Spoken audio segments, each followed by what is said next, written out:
Hello दोस्तों, एक बार फिर से आप सभी का स्वागत है आपके अपने यूट्यूब चैनल एसआर क्लासेस पर। एक बार फिर से फर्स्ट पार्ट के बाद आज हम लेकर के आए हैं आईयूपीएससी नामकरण का सेकंड पार्ट, जो कि यूपी बोर्ड और सीबीएसई बोर्ड और आईसीएसई बोर्ड किसी भी बोर्ड के स्टूडेंट्स के लिए बेनिफिटफुल रहेगा।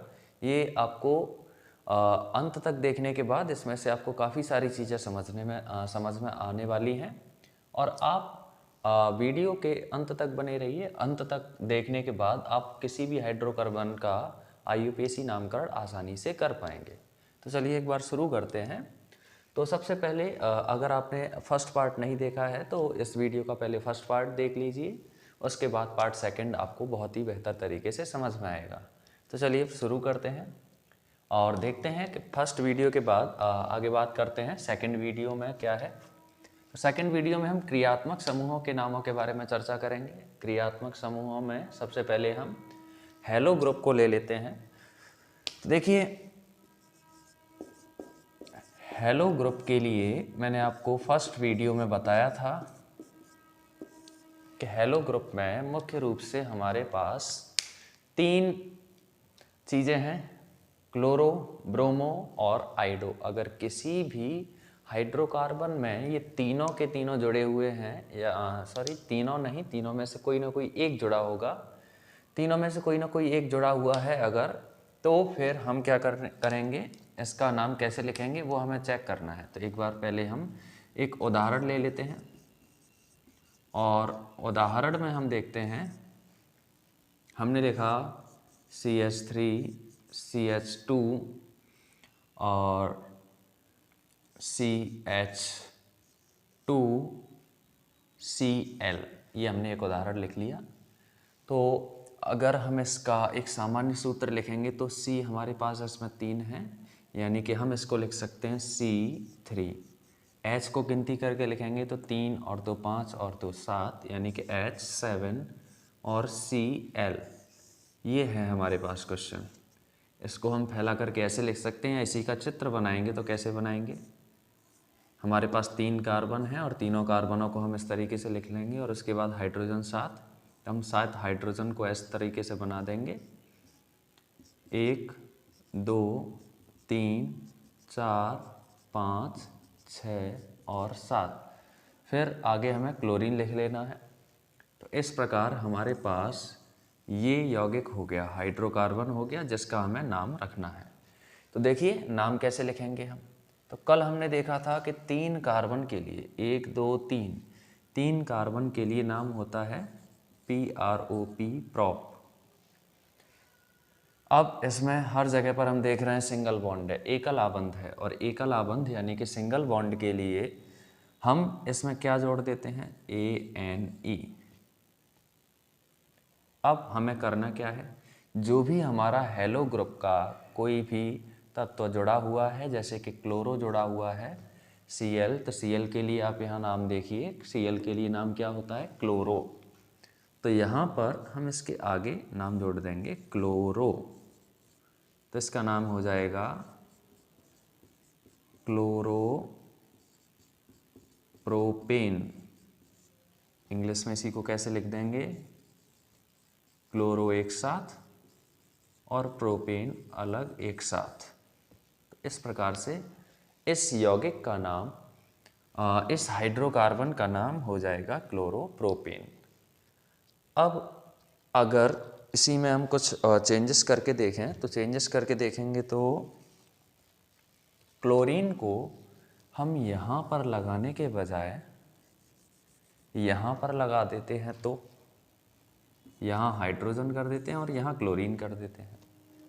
तो अब इसके नाम में क्या कोई अंतर पड़ेगा, तो एक बार देख लेते हैं।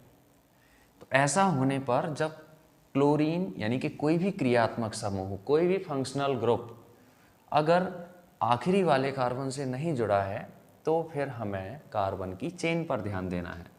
यहाँ हम देख सकते हैं, ये हमारे पास कार्बन की चेन। अब इस कार्बन की चेन में आप देखेंगे तो क्लोरीन को हमें देखना है कि कौन से कार्बन पे जुड़ा हुआ है, तो हम नंबरिंग करते हैं, कार्बनों की नंबरिंग करते हैं, कार्बनों को एक संख्या देते हैं और संख्या हम उस तरफ से देते हैं जिधर से कोई भी क्रियात्मक समूह पास में रहता है। अब जैसे यहाँ देखेंगे तो क्लोरीन बीच वाले कार्बन पर है, तो चाहे इधर से गिनती करें चाहे इधर से गिनती करें, दोनों ओर से बीच वाले कार्बन पे ही रहेगा। तो इसीलिए हम किधर से भी गिनती कर सकते हैं, यानी कि 1 2 3 ऐसे भी काउंट कर सकते हैं इसको, या 1 2 3 ऐसे भी काउंट कर सकते हैं, क्योंकि ये क्लोरीन दूसरे कार्बन पर जुड़ा हुआ है। तो फिर अंतर क्या आएगा? अंतर सिर्फ इतना आएगा कि हम इसमें फिर क्लोरीन की पोजीशन को निर्धारित कर देंगे। क्लोरीन की पोजीशन दूसरे कार्बन पर है, तो हम यहाँ पर आगे 2 लगा देंगे, 2 क्लोरोप्रोपेन, 2 क्लोरोप्रोपेन, ये इसका नाम हो जाएगा। तो उम्मीद करता हूँ आप समझ गए होंगे कि अगर क्लोरीन की पोजीशन बदलती है तो हमें IUPAC नेम में क्या बदलाव करने हैं। तो इसी तरीके से अगर यहाँ पर क्लोरीन की जगह क्लोरीन को मिटा देते हैं, तो क्लोरीन को मिटाया तो यहाँ से क्लोरो हट जाएगा, और क्लोरीन की जगह हम यहाँ पर जोड़ देते हैं ब्रोमीन को, यानी कि Br को। जब हमने Br जोड़ा तो यहाँ पर नाम लिख देंगे हम ब्रोमो, यहाँ पर भी नाम आ जाएगा ब्रोमो, 2 ब्रोमोप्रोपेन, 2 ब्रोमोप्रोपेन, ध्यान रखेंगे आप। तो इस प्रकार से इसका IUPAC नामकरण कर सकते हैं हम। अब इसके बाद एक और इसी का एग्जाम्पल ले लेते हैं हेलो ग्रुप का। देखिए दूसरा एग्जाम्पल क्या होगा। इस पूरे IUPAC नामकरण के लिए आपको इस टेबल का याद रहना और क्रियात्मक समूहों को पहचान पाना अत्यंत आवश्यक है। इसीलिए इस फंक्शनल ग्रुप की इस टेबल को आप ज़रूर ही याद रखेंगे, इस पूरी टेबल को बहुत ही बेहतर तरीके से याद कर लेंगे। चलिए अगला उदाहरण देख लेते हैं। तो अगला उदाहरण होगा, सपोज दैट हमने 5 कार्बन ले लिए, हाइड्रोजन 11 है, और हमने इसमें जोड़ देना है ब्रोमोन Br को। तो इसका नामकरण कैसे करते हैं देखिए। तो इसको भी हम पहले इसका चित्र बना लेते हैं। तो 5 कार्बन है, इस प्रकार से हम 5 कार्बन बना लेंगे, 1 2 3 4 5 कार्बन। इस पर हाइड्रोजन लगाना है, तो हाइड्रोजन हमने इस पर लगा दिए,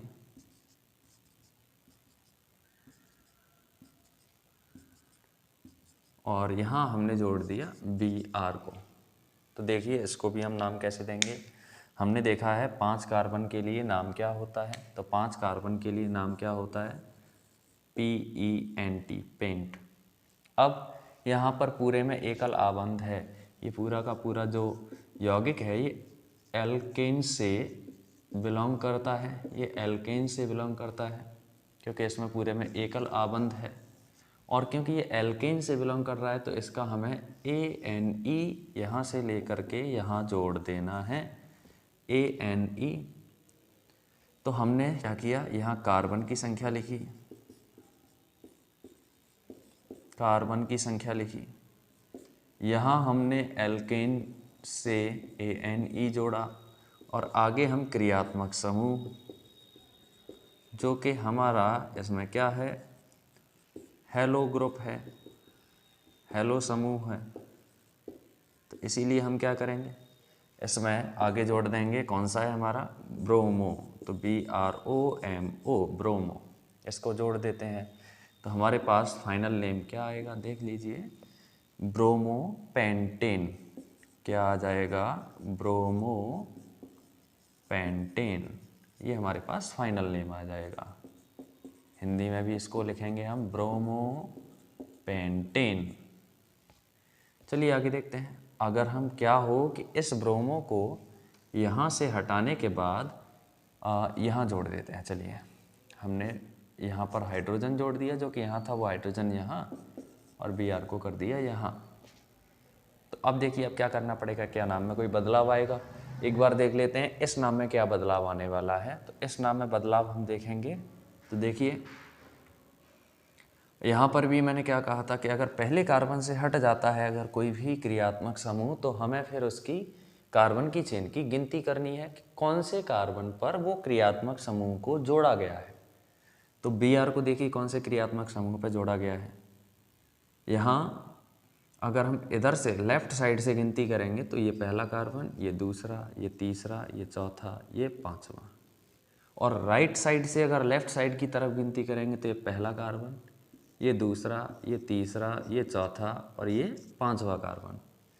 तो देखिए पास किधर से पड़ रहा है, ब्रोमीन जो है वो किधर से पास में पड़ रहा है। तो हम देखेंगे कि लेफ़्ट से चौथे नंबर पर है, राइट से दूसरे नंबर पर है, तो दूसरे नंबर पर पास में है। तो इसीलिए हम इस काउंटिंग को प्रेफर करेंगे, इसे नहीं इसको हम काउंट नहीं करेंगे। तो देखते हैं। तो अब ऊपर वाली काउंटिंग को प्रेफर कर रहे हैं, तो यहाँ पर दूसरे कार्बन पर ब्रोमीन को जोड़ा गया है, इसीलिए हम यहाँ पर सबसे आगे लगा देंगे 2 और यही यहाँ पर इस नाम में आ जाएगा और यही यहाँ पर हिंदी के नाम में जोड़ देंगे 2-ब्रोमोपेंटेन, इस प्रकार से। चलिए अभी इसी फॉर्मूले का एक और संरचना बनाते हैं और उस संरचना का नाम लिखते हैं कि उस संरचना का नाम किस प्रकार से लिखा जाएगा।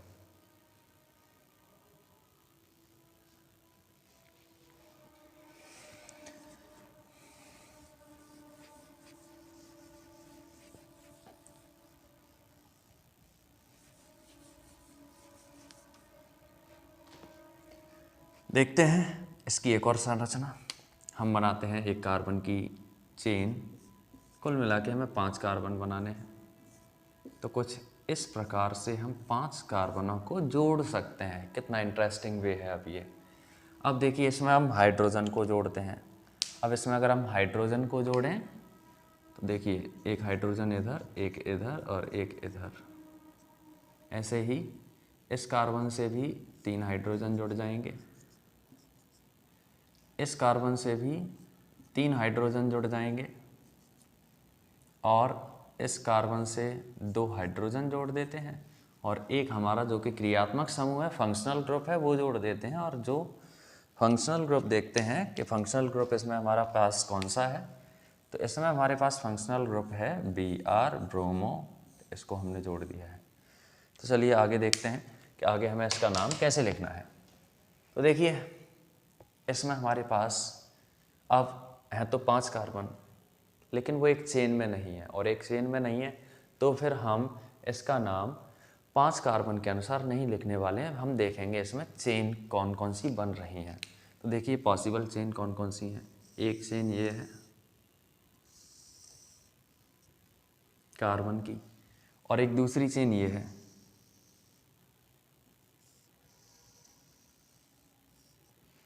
और अगर हम दोनों ही चेन में देखें तो कार्बन हमारे पास दोनों ही चेन में बराबर मात्रा में है। 3 कार्बन इस चेन में है और 3 कार्बन ही इस चेन में है।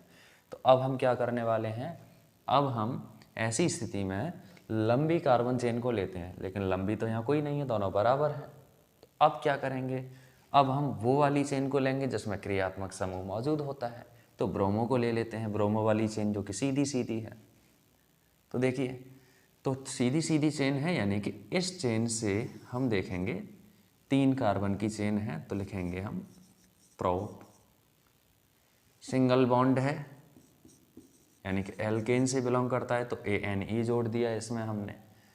Br इसमें फंक्शनल ग्रुप है तो आगे हमने जोड़ देना है ब्रोमो।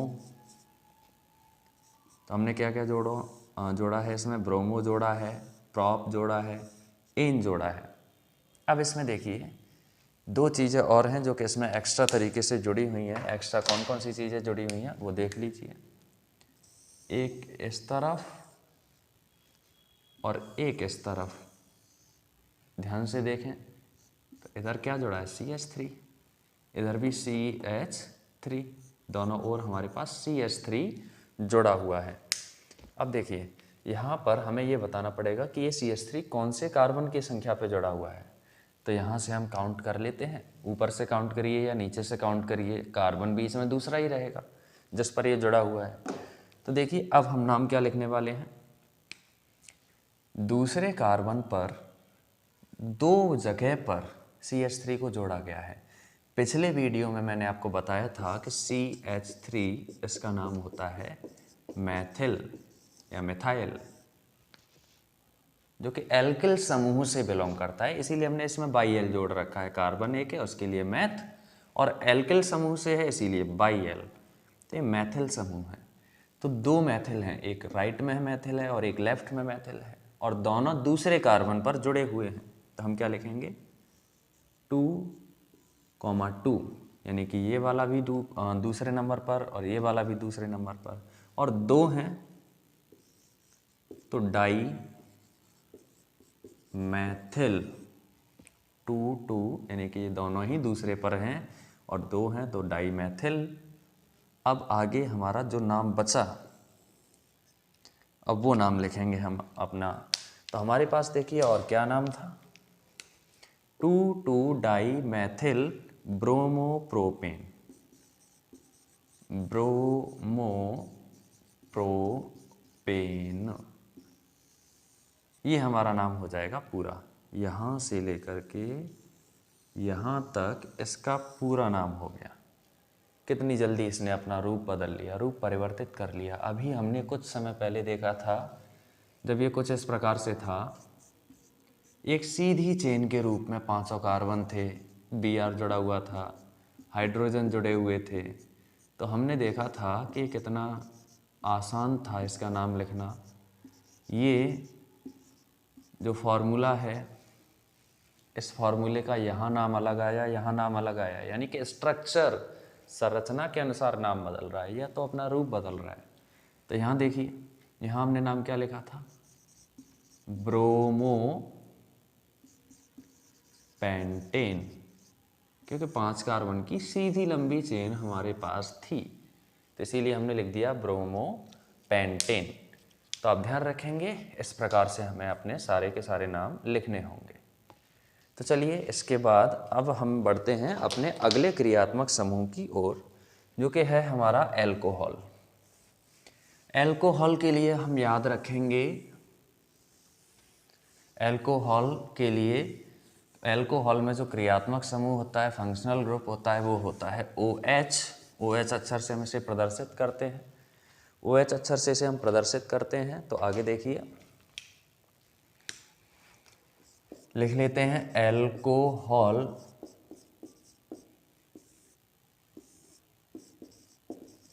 एल्कोहल, और यहाँ पर आखिरी के जो 2 अक्षर हैं, इसमें आखिरी के 2 अक्षरों को ध्यान से देखेंगे, एल्कोहल, क्योंकि यही एल्कोहल का नाम बताएगा कि इसमें क्या है।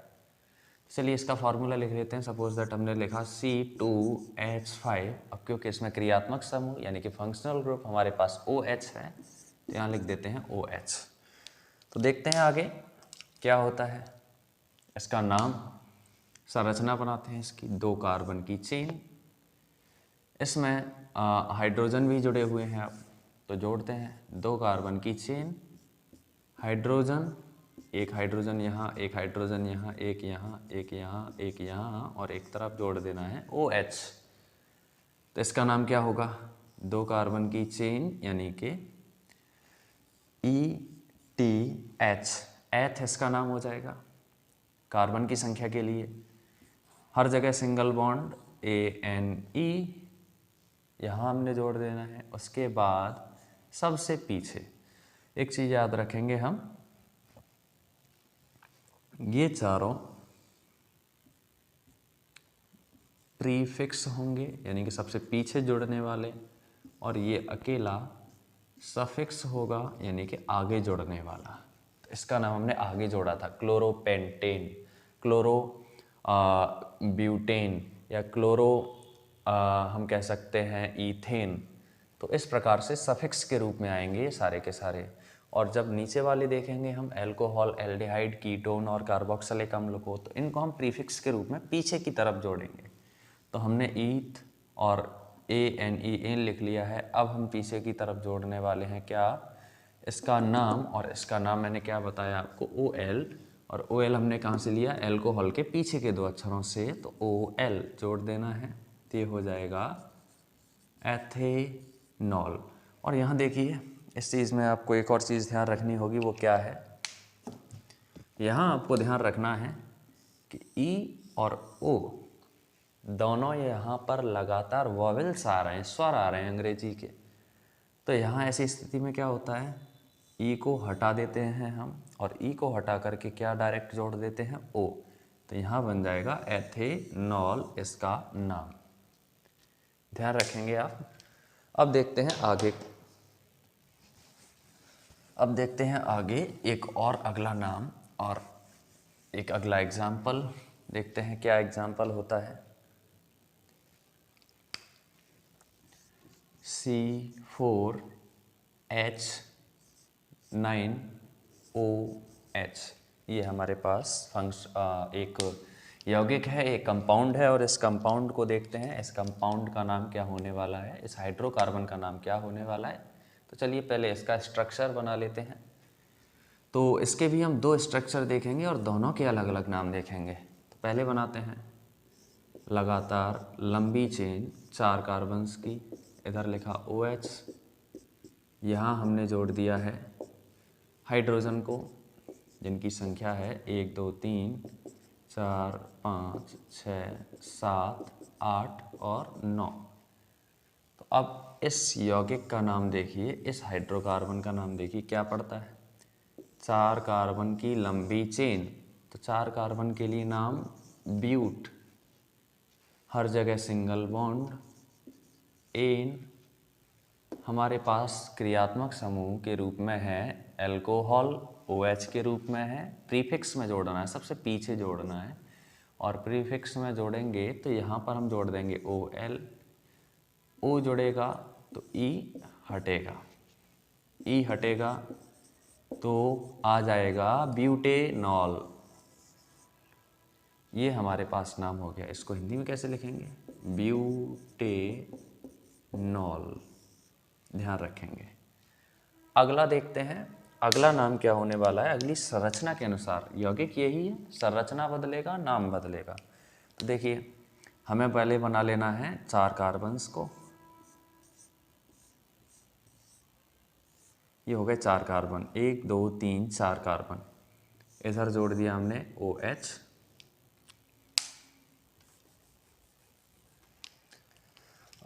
इधर जोड़ देंगे हम हाइड्रोजन, इधर हाइड्रोजन, यहाँ पर हाइड्रोजन, ऐसे ही यहाँ पर 3 हाइड्रोजन और ऐसे ही इधर भी 3 हाइड्रोजन। और इधर हम जोड़ने वाले हैं OH, जो कि हमारा क्रियात्मक समूह है, फंक्शनल ग्रुप है। इसको देखते हैं कैसे काम करने वाला है ये आगे। तो चलिए इसका नाम, अभी पिछले वाले में हमने क्या देखा था कि हमें एक लंबी चेन को सेलेक्ट करना है, एक ऐसी चेन को सेलेक्ट करना है जो कि लंबी हो। अगर इधर से देखेंगे तो यहाँ 2 कार्बन है, इधर से देखेंगे तो ये 3 कार्बन है, तो हम 3 कार्बन वाली चेन को सेलेक्ट कर लेते हैं। 3 कार्बन के लिए नाम क्या लिख लिया हमने, प्रॉप। ओके, अब देखिए यहाँ पर ये जो किनारे वाले कार्बन्स हैं ये तो अकेले हैं। अब दूसरे कार्बन पर दोनों ओर 2 चीज़ें जुड़ी हुई हैं। अब देखिए दूसरे कार्बन पर दोनों ओर कौन कौन सी चीज़ें जुड़ी हुई हैं। तो इधर देखेंगे तो हमारे पास है OH और इधर देखेंगे तो हमारे पास है CH3। OH मतलब ओल और CH3 मतलब मैथिल या मिथाइल। तो ध्यान देंगे, और ये दोनों दूसरे कार्बन पर जुड़ी हुई हैं, ये भी दूसरे कार्बन पर और ये भी दूसरे कार्बन पर। तो देखिए मैथिल, इसको हम लिखते हैं आगे। हमने लिखा पहले प्रॉप, ये जो हमने चेन बताई। अब इसके बाद सिंगल बॉन्ड है तो हमें क्या जोड़ना है, ANE। उसके बाद प्रीफिक्स के रूप में हमें OL को जोड़ना है, लेकिन OL दूसरे कार्बन पर है इसीलिए हम जोड़ेंगे 2OL। अब आगे है 2 मिथाइल, तो इसको लिखेंगे हम आगे 2 मिथाइल। तो देखिए नाम क्या होगा, 2 मिथाइल प्रोपेन 2OL। हिंदी में इसका नाम कैसे लिख देंगे, एक बार हिंदी में इसका नाम देखिए। हिंदी में इसका नाम लिखेंगे हम 2 मिथाइल, ध्यान देखें हमने लिखा 2 मिथाइल, या इसी को हम लिख देते हैं मैथिल हिंदी में ही। मिथाइल या मैथिल, तो 2 मिथाइल या मैथिल, फिर आगे प्रोपेन 2 ऑल, ये हिंदी में नाम हो गया। देखिए रूप बदलने से नाम में कितना परिवर्तन आया। यहाँ पर ये कितना भोला भाला सा इसका नाम आ गया ब्यूटेनॉल, और यहाँ पर देखिए कितना खतरनाक नाम आया इसका 2 मिथाइल या मैथिल प्रोपेन 2 ऑल। सिर्फ इसने अपनी संरचना बदली। संरचना भी देखिए यहाँ कितना आसान सा लग रहा है, यहाँ कितना डिफिकल्ट सा लग रहा है, लेकिन है इजी ही। दोनों ही आपके उम्मीद करता हूँ समझ में आए होंगे। तो इस प्रकार से हम IUPAC नामकरण कर सकते हैं किसी भी हाइड्रोकार्बन यौगिक का जिसमें अल्कोहल जुड़ा होता है फंक्शनल ग्रुप के रूप में। आगे देखते हैं एल्डिहाइड का। तो एल्डिहाइड का हमें कैसे नाम लिखना है, तो एल्डिहाइड का भी लगभग इसी के जैसा होगा, लेकिन कुछ अंतर होंगे, तो वो अंतर हमें समझने हैं। तो देखिए लिखते हैं अगले को, और इसी के साथ एल्डिहाइड और कीटोन में एक अंतर भी समझेंगे, क्योंकि यहाँ पर आप देख पा रहे होंगे कि कीटोन में C के साथ डबल बॉन्ड में O जुड़ा हुआ है, यहाँ पर भी C के साथ डबल बॉन्ड O जुड़ा हुआ है, दोनों ही ओर हैं। यहाँ पर भी हम H जोड़ सकते हैं, तो इन दोनों में ऐसा क्या अंतर आ सकता है वो देखते हैं। तो चलिए यहाँ पर पहले एल्डिहाइड और कीटोन के एक एक करके नामकरण करते हैं, फिर दोनों को तुलना करेंगे हम एक साथ लिखने के बाद। तो देखिए इसका एक एग्जाम्पल लिख लेते हैं, C3H7O। देखिए यहाँ पर यही सेम फॉर्मूला है, और इसको देखो अलग अलग तरीके से स्ट्रक्चर के अनुसार, संरचना के अनुसार कैसे बदलेगा। 3 कार्बन 1 2 3, आपको हाइड्रोजन जोड़ने हैं साथ 1 2 3 4 5। अब यहाँ पर देखिए थोड़ा सा ध्यान से, hydrogen hydrogen hydrogen hydrogen hydrogen, एक कार्बन इधर आ चुका है, एक हाइड्रोजन इधर जोड़ेंगे और यहाँ पर वो कर देंगे। तो यहाँ देखिए हाइड्रोजन की गिनती करते हैं 1 2 3 4 5 6 हाइड्रोजन है, यहाँ 6 लिख लेते हैं, तभी हमारा क्षेत्र होगा पूरा, क्योंकि यहाँ डबल बॉन्ड आ चुका है, इसीलिए एक हाइड्रोजन कम हो गया है।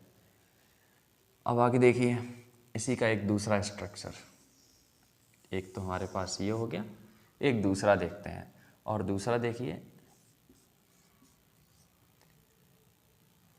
कार्बन की यहाँ पर 2 संयोजकता हो चुकी है। अगर यहाँ हम डबल बॉन्ड O लगा देते हैं तो यहाँ पर बीच वाले कार्बन की संयोजकता पूरी है, 1 2 3 4 5 6, 6 ही हाइड्रोजन है यहाँ पर। तो हाइड्रोजन हाइड्रोजन हाइड्रोजन, ऐसे ही यहाँ पर भी हमने हाइड्रोजन को लगाया और हमारे पास एक संरचना बनके तैयार हुई ये। तो देखिए इन दोनों में डिफरेंस क्या है, इन दोनों में डिफरेंस ये आता है कि यहाँ देखिए इसको और यहाँ देखिए इसको, और पहचानिए उसमें से। तो इसको आप देखेंगे तो ये इसके जैसा लग रहा है, इसे आप देखेंगे तो ये इसके जैसा लग रहा है, यानी कि ये तो हो गया एक एल्डिहाइड, और ये हो गया एक कीटोन। दोनों में अंतर आ गया निकल के। फॉर्मूला सेम है C3H6O, लेकिन जब इनका हमने स्ट्रक्चर बनाया तो बिना स्ट्रक्चर के कोई भी फॉर्मूला अधूरा, इनकम्प्लीट है, पूरी जानकारी नहीं देगा। तो स्ट्रक्चर बहुत ही आवश्यक है इसमें बनाना। तो देखिए इसीलिए आपके पेपर में भी जब IUPAC नामकरण आएगा तो स्ट्रक्चर बनाएगा, फॉर्मूला नहीं आएगा। फॉर्मूला आता है तो फिर तो कोई सा भी हम नाम लिख सकते हैं, और अगर इस प्रकार से आएगा तो सबसे पहले हमें एल्डिहाइड लिखना है, क्योंकि O अंत में है, O को हमें लास्ट कार्बन से जोड़ देना है। आगे देखते हैं इन दोनों के नामकरण को कैसे करते हैं।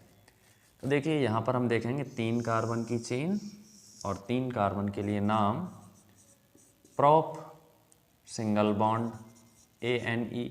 ये डबल बॉन्ड ये अलग है बिल्कुल। हम बाकी के उसमें देखेंगे चेन में कि बाकी के चेन में हमारे पास सिंगल बॉन्ड है हर जगह पर, तो इसका हमें ध्यान रखना है। ये तो पूरा एक अलग क्रियात्मक समूह है, और इसी क्रियात्मक समूह क्योंकि ये अलग हो गया है इसीलिए हम इस डबल बॉन्ड को इसमें काउंट नहीं करेंगे।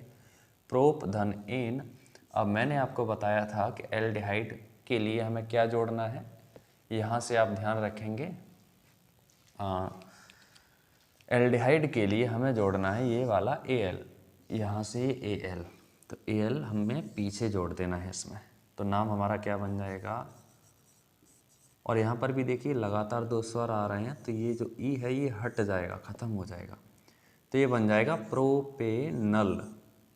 हिंदी में क्या लिखेंगे, प्रोपेनल, प्रोपेनल लिख देंगे हम इसको, ठीक है। आगे देखिए कीटोन का नाम हमें कैसे लिखना है, तो कीटोन का नामकरण करते हैं, चलिए। तो 3 कार्बन है, 3 कार्बन है तो हमें लिख देना है प्रोप सिंगल बॉन्ड एन। अब यहाँ देखिएगा कि यहाँ पर हमें कीटोन में क्या जोड़ना है, कीटोन में यहाँ जोड़ना ONE, ओन, इसे 1 नहीं पढ़ेंगे, इसका ध्यान रखेंगे, इसे हम पढ़ेंगे ओन, ONE, तो ये हो जाएगा प्रोपेनोन, क्योंकि यहाँ से भी हम ई को हटा देंगे बिल्कुल, तो ये हो जाएगा प्रोपेनोन। हिंदी में भी क्या लिखेंगे, प्रोपेनोन, तो ये ध्यान रखेंगे, ये प्रोपेनॉन हो जाएगा। अब इसमें एक कमी है अभी, वो कमी क्या है, वो कमी ये है कि ये 3 कार्बन का था, और ये ध्यान रखेंगे कि कीटोन का जो ऑक्सीजन होगा वो हमेशा किनारे वाले कार्बनों पर तो होगा ही नहीं, और अगर किनारे वाले कार्बन पर आ गया तो किनारे वाले कार्बन पे आएगा तो एल्डिहाइड। ध्यान रखेंगे इन दोनों में पहचानने का अंतर, एल्डिहाइड हमेशा किनारे वाले कार्बन पे मिलेगा और कीटोन हमेशा बीच वाले कार्बन पे मिलेगा। तो कार्बन यहाँ पर तो 3 है, बीच में हमें मिल गया, लेकिन अगर हमारे पास 5 कार्बन की चेन होती, तो 5 कार्बन की चेन होती तो देखिए कैसे बनेगा, 1 2 3 4 5। अब हमने यहाँ जोड़ दिया वो, ये तो बीचों बीच में नहीं आया, बीच में तो आया लेकिन बीचों बीच में दोनों ओर से बिल्कुल देखने पर हम देखेंगे तो बिल्कुल बीच में नहीं है, आखिरी और शुरुआत वाले और आखिरी वाले के बीच में तो है, लेकिन बिल्कुल बीचों बीच में नहीं है, इसीलिए इसको हम ध्यान रखेंगे, नंबरिंग देंगे, और नंबरिंग देंगे तो ये 1 कार्बन, ये 2 कार्बन, ये 3 कार्बन। ऐसे ही यहाँ पर अगर हम नंबरिंग देते तो 1 carbon, 2 carbon, 3 carbon, 4 carbon, 5 carbon, इधर से काउंट करेंगे तो ये चौथे कार्बन पर आ रहा है, लेकिन हमें तो पास वाला लेना है, तो 4 को हटा देंगे तो 2 कार्बन वाला लिखेंगे। तो ऐसे ही यहाँ पर भी प्रोपेनॉन की पोजीशन बताएंगे तो लिखेंगे 2 प्रोपेनॉन, या फिर इसी को ऐसे भी लिख सकते हैं प्रोपेन 2 ओन, ऐसे भी लिख सकते हैं कि प्रोपेन 2 ओन। तो इनमें से दोनों में से हम कोई सा भी नाम लिख सकते हैं। तो ये हो गया एल्डिहाइड का नाम और ये हो गया कीटोन का नाम। अब एक अंतिम है कार्बोक्सिलिक अम्ल। कार्बोक्सिलिक अम्ल का और देख लेते हैं कि कार्बोक्सिलिक अम्ल का नामकरण हमें कैसे करना है, फिर हमारे IUPAC नामकरण ये पूरे हो जाएंगे। अगले वाले वीडियो में फिर रहेगा आपके लिए अलग अलग क्वेश्चंस जो कि बोर्ड के लिए इम्पॉर्टेंट हो सकते हैं IUPAC नामकरण के लिए। तो देखते हैं कार्बोक्सिलिक अम्ल के बारे में। तो कार्बोक्सिलिक अम्ल को अगर हम देखें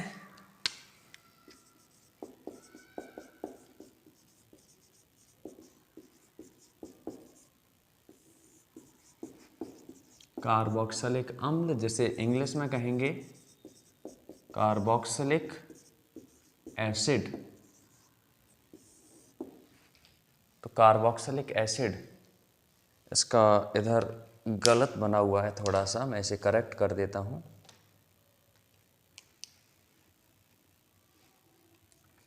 यहाँ पर आएगा OH, तो देखते हैं, और इसको हम ये भी लिख देते हैं COOH, क्योंकि यहाँ देखिए तो 1 कार्बन है और 2 ऑक्सीजन है और 1 हाइड्रोजन है, तो इसीलिए इसे हम COOH भी लिख देते हैं। और इसको भी आप देखेंगे तो एल्डिहाइड की तरह, जिस प्रकार से एल्डिहाइड किसी भी संरचना में आखिरी कार्बन से जुड़ा होगा, ऐसे ही कार्बोक्सिलिक अम्ल भी किसी भी संरचना में अक्सर आखिरी कार्बन से ही जुड़ा होगा।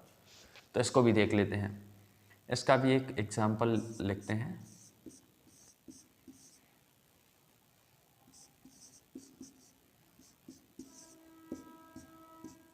तो यहाँ हमने बना लिया है एक और संरचना को, और इस संरचना में हमारे पास हैं 4 कार्बन।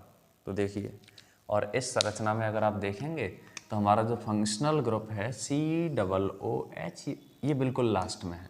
अगर इसका हम नाम लिखना चाहें तो कैसे लिखेंगे, देखिए यहाँ पर हम लिखेंगे एक तो हम इसको ऐसे लिख सकते हैं CH3, ये वाला CH3, फिर CH2, फिर CH2 और फिर COOH। एक तो ये हो गया। एक हम लिख सकते हैं सारे कार्बनों को इकट्ठा काउंट करके, 1 2 3 4, तो C4। हाइड्रोजन सारे इकट्ठे काउंट कर लो, 3 4 5 6 7 और 8, हाइड्रोजन 8 OO। और जो कि ये वाला जो लिखने का तरीका होगा गलत होगा, सबसे सही लिखने का तरीका ये होगा। उसके बाद संरचना हमें सारी कुछ चीज़ें बता देती हैं, तो ध्यान रखेंगे। आगे देखते हैं, आगे देखेंगे इसमें इसका नामकरण कैसे करते हैं। तो देखिए 4 कार्बन है, 1 2 3 4, और वो तो अंतिम वाले पे ही जुड़ा होना है, तो इसमें नंबरिंग की कोई आवश्यकता नहीं है, लेकिन कार्बन की गिनती आवश्यक है क्योंकि उसी के अनुसार हमें नाम लिखना है। 4 कार्बन के लिए नाम क्या होता है, ब्यूट, BUT।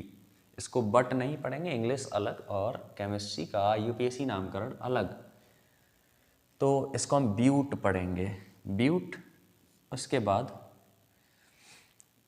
इसको हम देखेंगे तो सिंगल बॉन्ड है तो ANE, ब्यूटेन, ये हो जाएगा। उसके बाद मैंने आपको बताया कि हमें इसमें जोड़ना है OIC एसिड, वो भी प्रीफिक्स के रूप में, तो इसमें जोड़ेंगे हम OIC एसिड।